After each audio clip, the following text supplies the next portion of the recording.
The first half of the 2025 Formula One season just took place. Let's go ahead and look at how each driver and team has performed so far for this season. And I know that I'm a little bit late in making this video. There were some life issues that I had to go ahead and take care of. So, here we are. We'll start with Alpine, the last people on the constructor standing with 20 points.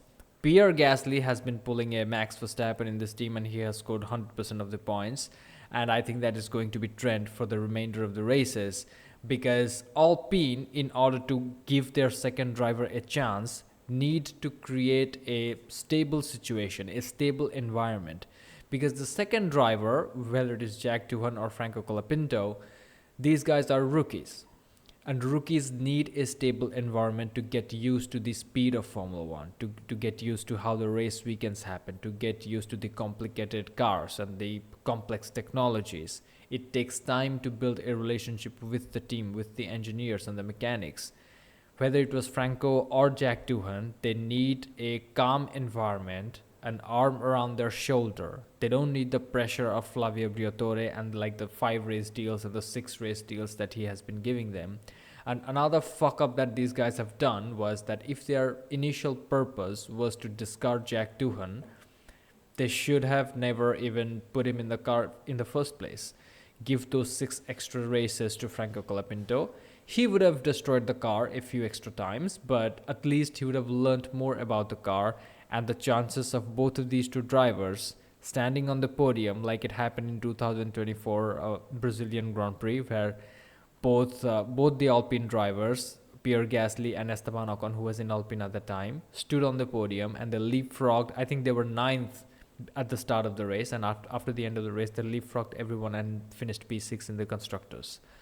So that type of a finish in 2025 is going to be very difficult to achieve because, first of all, these motherfuckers don't have any pace at all. And secondly, the second driver is not properly trained enough. That driver, the second driver, whether it is Franco or even Jack Doohan, they didn't have enough time given by Alpine to train and get their skills right. Up next, we have Haas. I have a little bit of mixed feelings about Haas. So first, the thing is, I really want Esteban Ocon to have a bad time in Formula One. I don't want his car to work properly. I want him to have reliability issues and all sorts of issues. And the remainder of the season, I think we have 10 races left. I think in those 10 races, if he scores 0 points and his confidence becomes lower and lower and he gets depression, then that'll be ideal for me. But on the other hand, Oliver Bearman, I'm really excited about this kid. A lot of people are, getting carried away by the hype of Gabriel Bortoleto. There's a little bit of hype, but he is actually legit. Gabriel is legit. They're also getting a lot behind Isaac Hadjar, and also Kimi Antonelli, who had a lot of hype before even he joined Formula One. But among all of those hype, I think Oliver Bearman's talent is kind of getting hidden. And the reason is he's in a shit car. That's partly to blame. And also their strategies sometimes don't work out and a lot of other issues happen. Because of that, he has been consistently finishing P11 rather than in the points. But when you look at pound for pound qualifying performance, he has been neck and neck with Esteban Ocon and has been outperforming Esteban in the qualifying sessions. And also in race sessions, his pace ain't that bad. He makes a position, and this is one of the things I like about the new age rookies because they kind of have been looking up to Max Verstappen. And the way Max drives, the way his mindset works, and the amount of time these guys spend sim racing, they are much better racers. And Oliver Bearman, he is definitely the real deal. I just hope that he doesn't go to Ferrari as his next career move. If he does really good this season in Haas and next season in Haas as well, I genuinely believe he has a shot at going at a different top team. Do not go to Ferrari. That's a team where dreams go to die. But Oliver Bearman, great qualifying performance, good pace management, great racecraft, and he has, if you can bet him that consistently he can outperform Esteban Ocon. So that's really impressive to see. With few amount of races, complete rookie, He has been outperforming the rat-faced French bastard. So we move on from there. Up next, we have the Racing Bulls. Now, one thing I want to tell is that these guys have a faster car than the Red Bulls at this stage of the season. In the Hungarian Grand Prix, both of these Racing Bull drivers, both Isaac Hadjar and Liam Lawson, could have outqualified Max Verstappen. That was a possibility. But unfortunately, that didn't happen because, like in the last part of the qualifying session, the Q3 part, the wind changed. And these two guys being rookies, they couldn't adjust it as quickly or as effectively as the experienced guys. So when the qualifying session in Hungaroring was happening, the wind was shifting, especially before the last run. I think everybody went slower in the last run of Q3 in Hungaroring, except for Charles Leclerc. We'll talk about Ferrari when we'll talk about Ferrari. But these two guys being rookies kind of got caught out, and that's why Max Verstappen leapfrogged them in qualifying. And in race performance in Hungaroring, Liam Lawson finished ahead of Max. And that is not nothing. Isaac Hadjar had some injuries to deal with. Someone ahead of Isaac went onto the gravel traps, threw some gravel, and he got hurt, like his fingers got hurt. I'm not saying that caused him to finish behind Max Verstappen, but in general, if you look at Isaac Hadjar's race, he has been unlucky. He has been mega in qualifying, which is very impressive to see. But when it comes to race, something happens. He picks up some damage. In Austria, for example, he was running so well, but he picked up some damage. And I think in Spa also he picked up some damage. So like these are the things that kind of hurt Isaac Hadjar. And if he nails those things right, he can definitely have a really good performance for the remaining 10 races. And hopefully, I also want him to exit the Red Bull family. Because, and this is is going to be a huge issue for the upcoming Formula One season, because there are simply too many talented drivers, championship level drivers, stuck in shit teams or in shit families, like whatever you want to call them. So Isaac Hadjar, definitely a great performer, especially in qualifying. Him, Oliver Behrman, Gabriel Bortoleto, and all of the rookies in general, except for Franco Colapinto, that guy is shit. I think, honestly, he is the most overhyped rookie, Franco Colapinto. He had some moments of success early on with Williams, but after that, he's just shit. But either way, there's still time. He's in a shit team. I'm talking about Franco. Weird that I'm talking about Franco when discussing about Racing Bulls. But in Racing Bulls, they have good drivers. Liam Lawson is good in the race, but he's bad in qualifying. Isaac Hadjar kind of has the opposite problem, but not due to his skill fault. He is good in managing the race pace and everything else, but he just gets unlucky because he has to manage some issues here and there. Anyway, we move on. Up next, we have Sauber. Now, one of the big reasons why the Sauber are behind Aston Martin in the constructor standings by 1 point is because Nico Hülkenberg is a retard when it comes to qualifying. Maybe it's the age thing, maybe it's the ground effect era cars that these older drivers cannot handle properly, except for Fernando Alonso. That guy is an exception. But Nico Hülkenberg definitely needs to get his qualifying right. Like even his Silverstone performance, he started from P19.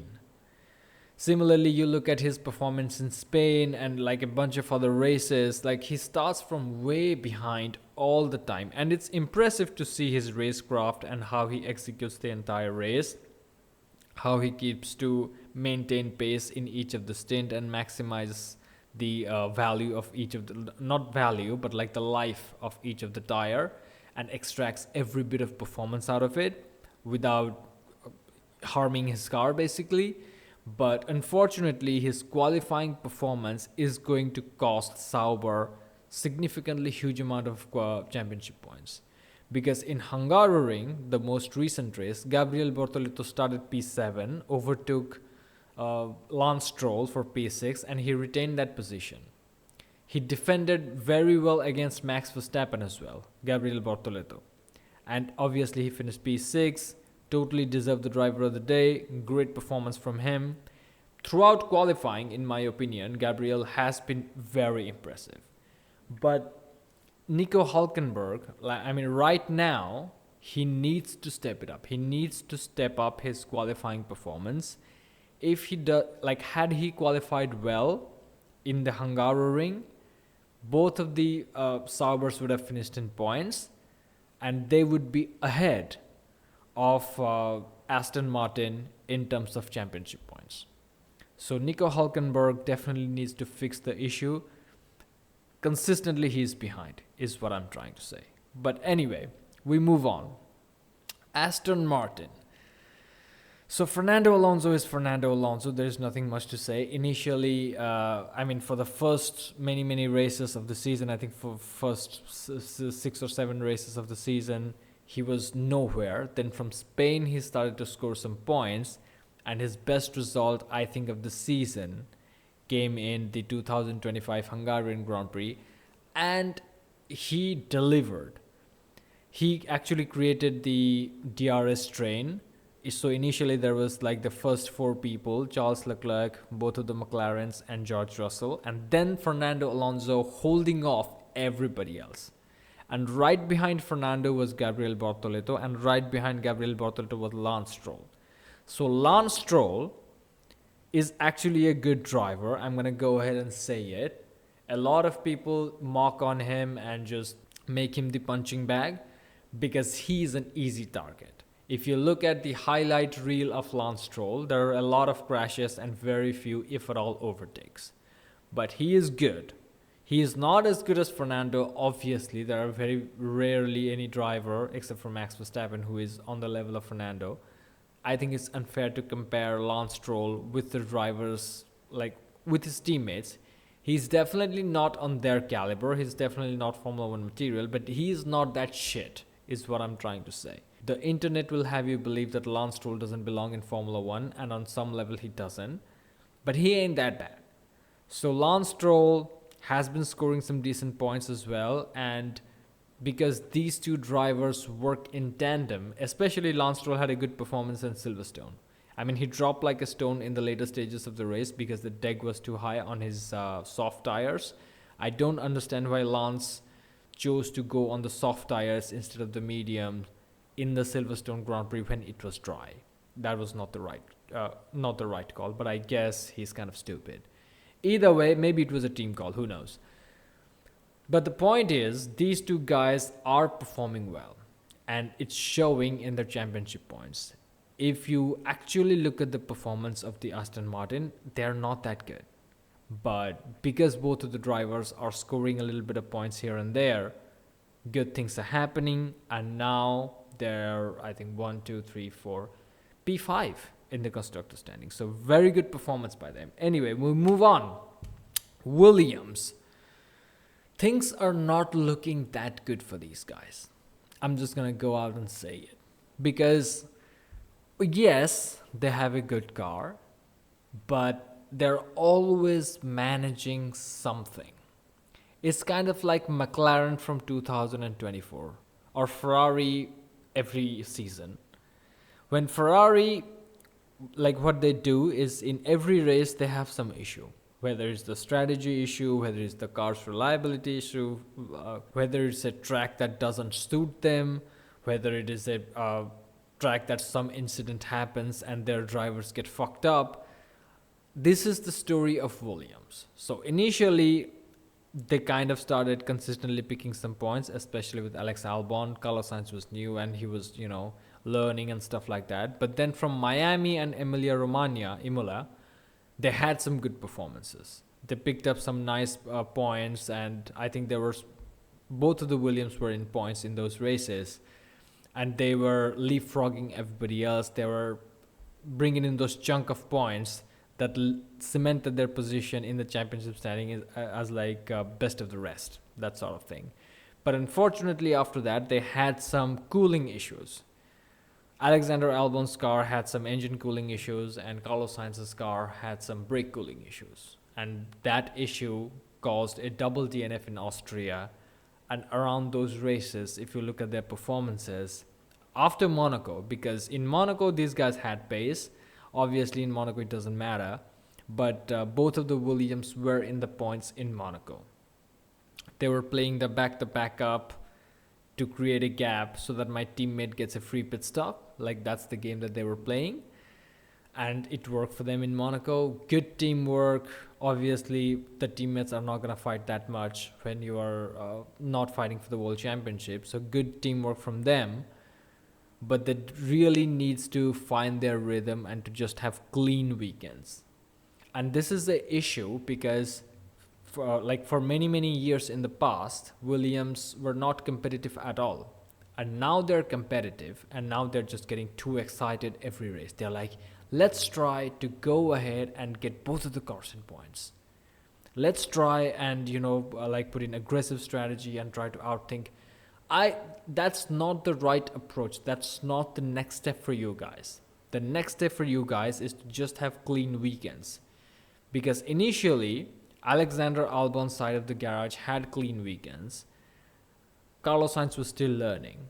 Then both sides of the garage started having clean weekends, and then things started getting out of hand. Now, in order to regain the momentum, you need to go step by step. Now, of course, this sounds like very obvious suggestions, and I'm pretty sure these guys have thought about it, but I'm just judging based on listening to the post-race interviews of these two guys. Carlos Sainz is confident in his speed, and Alexander Albon is already confident in his abilities to deliver good performances. As a team, they need to start focusing on running like a well-oiled machine. That's it. Up next, we have Verstappen.com Racing. Now, this is a very interesting one because right now, all chips are on Max. That's literally is. The only thing that works in Red Bull is Max Verstappen. And all of the senior leaders and the intelligent people who built amazing cars for Max Verstappen have left. Christian Horner has been fired. And the only thing they have left to lead the team into the future is Max Verstappen. And let me tell you something, it's kind of a bad idea on Red Bull's part to do that. Because Max likes to win, and I'm telling you, if the next season in 2026 they don't nail it, and the chances are significantly high that they won't, then Max Verstappen probably won't stay in that team for very long.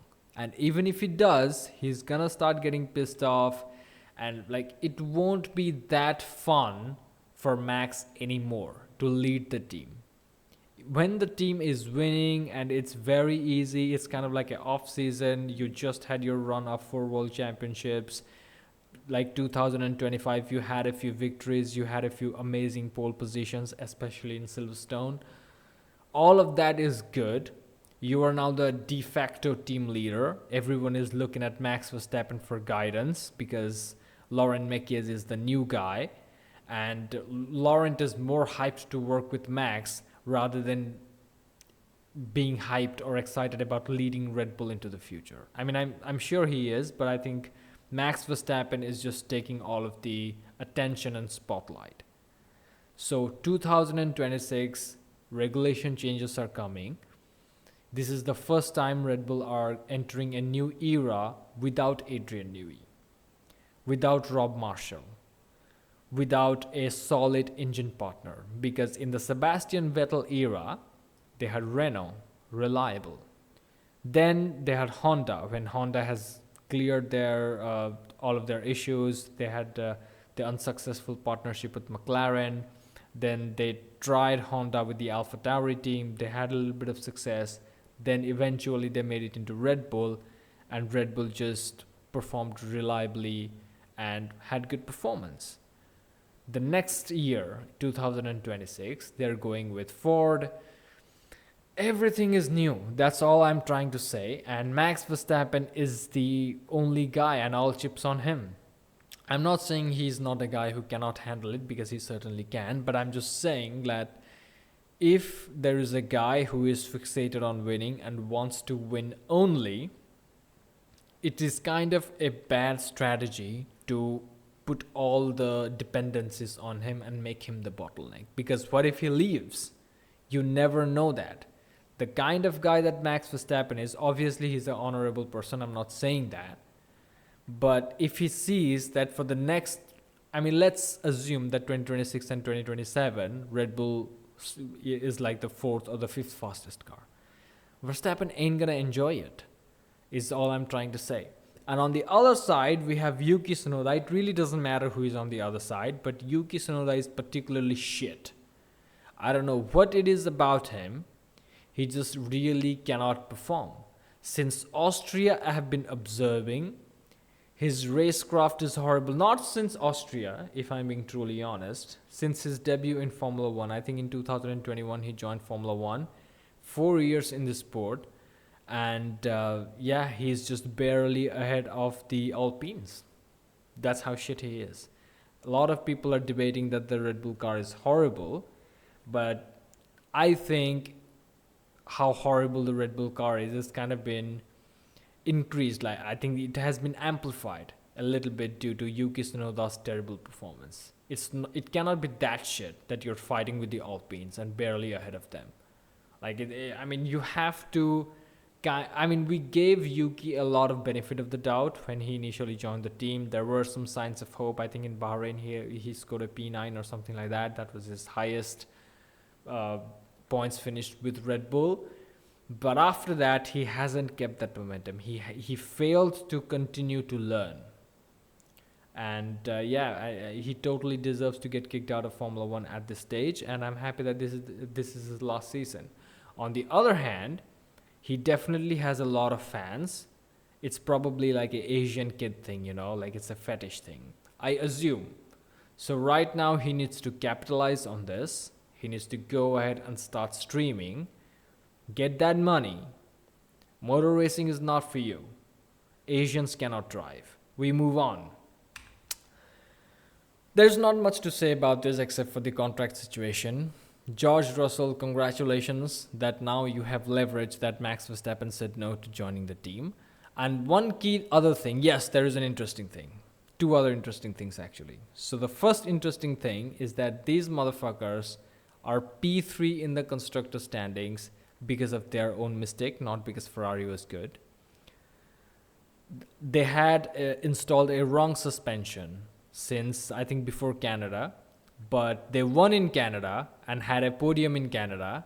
P1 for George Russell, P3 for Kimi Antonelli. And it kind of blindsided them into making them believe that suspension was the good part.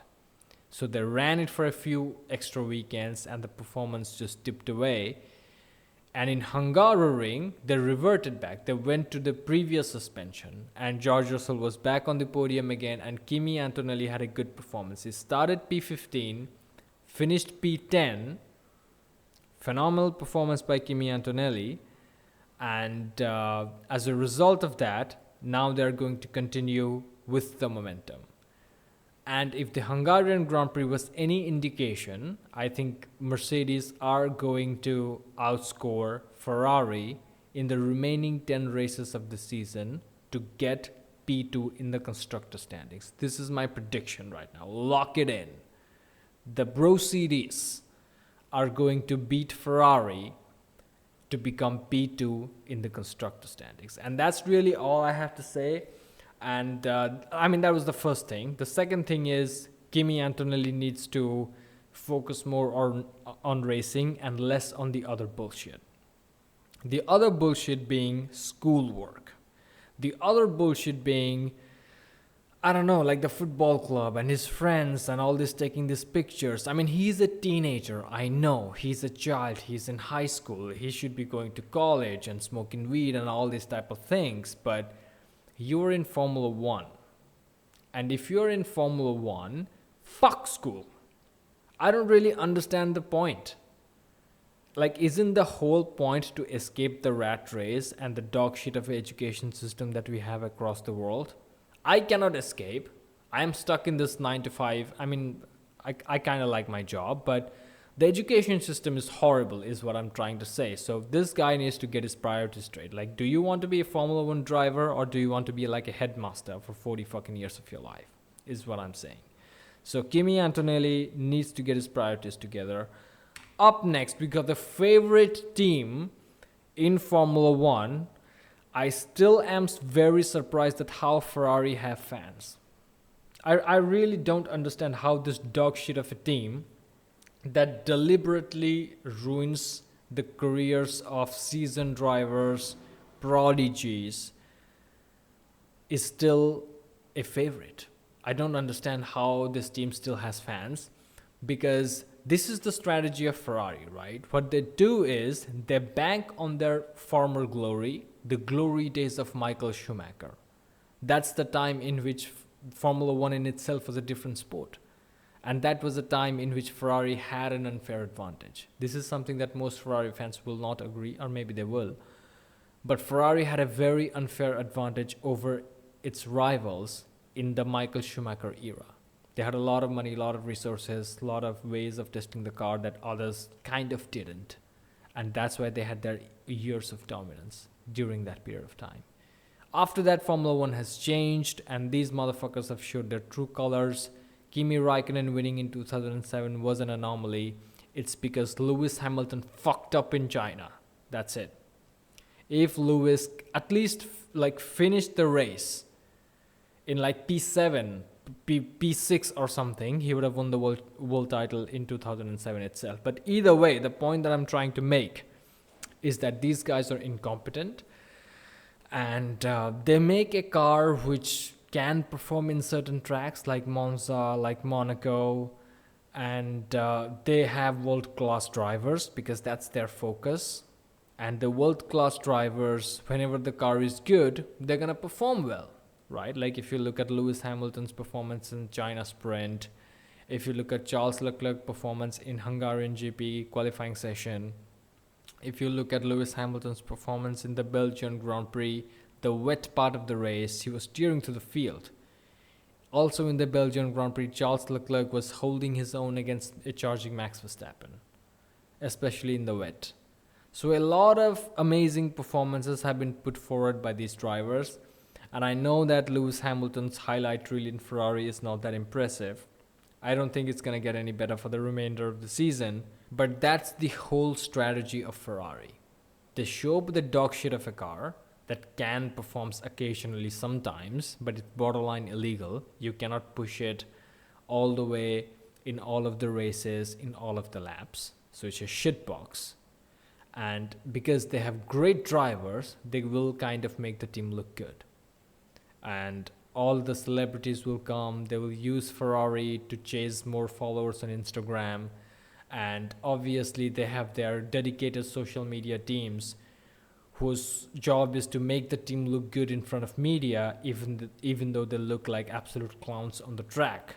And that's the whole purpose of Ferrari at this point. Sell merch, jerk off by looking at the highlight reel of the past, of the days that are way behind, and things are not going to improve. I guarantee that to you.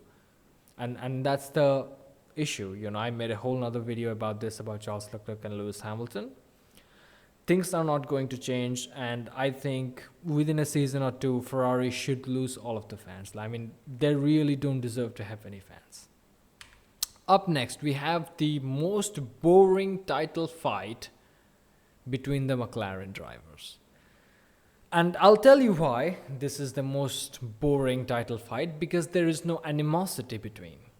If you look at Nico Rosberg and Lewis Hamilton, I think in 2014 or something like that, maybe in 2015, whatever, Rosberg deliberately pretended to lock up and lose it somewhere in Monaco, which prevented Lewis Hamilton from putting in a second qualifying lap, effectively giving Nico Rosberg the pole position, right? And that sinister way of thinking of giving a disadvantage to your teammate is not here between Oscar Piastri and Lando Norris. And obviously the credit goes to McLaren on how they have handled the situation internally. I think they have learned it from Fernando Alonso, Lewis Hamilton period. Even though none of the top dogs that are currently in McLaren were there in the team at that time, but they definitely have learned, and they have seen it, what has happened within Mercedes between Nico Rosberg and Lewis Hamilton for multiple seasons. For 3 seasons, these two motherfuckers were fighting tooth and nail. And somehow McLaren has managed to keep all of that animosity away. Now, there have been some on-track battles, but these two guys are just so evenly matched, at least when it comes to race pace, at least as the race progresses. It's just a boring title fight. But so far, it seems that Oscar Piastri has the advantage, because if you look at the first race of the season, Lando Norris had a 23-point championship lead over Oscar Piastri. 13 more races later, he is trailing behind Oscar Piastri by 9 points. Now, in the 2025 Hungarian Grand Prix, Oscar Piastri made a few mistakes.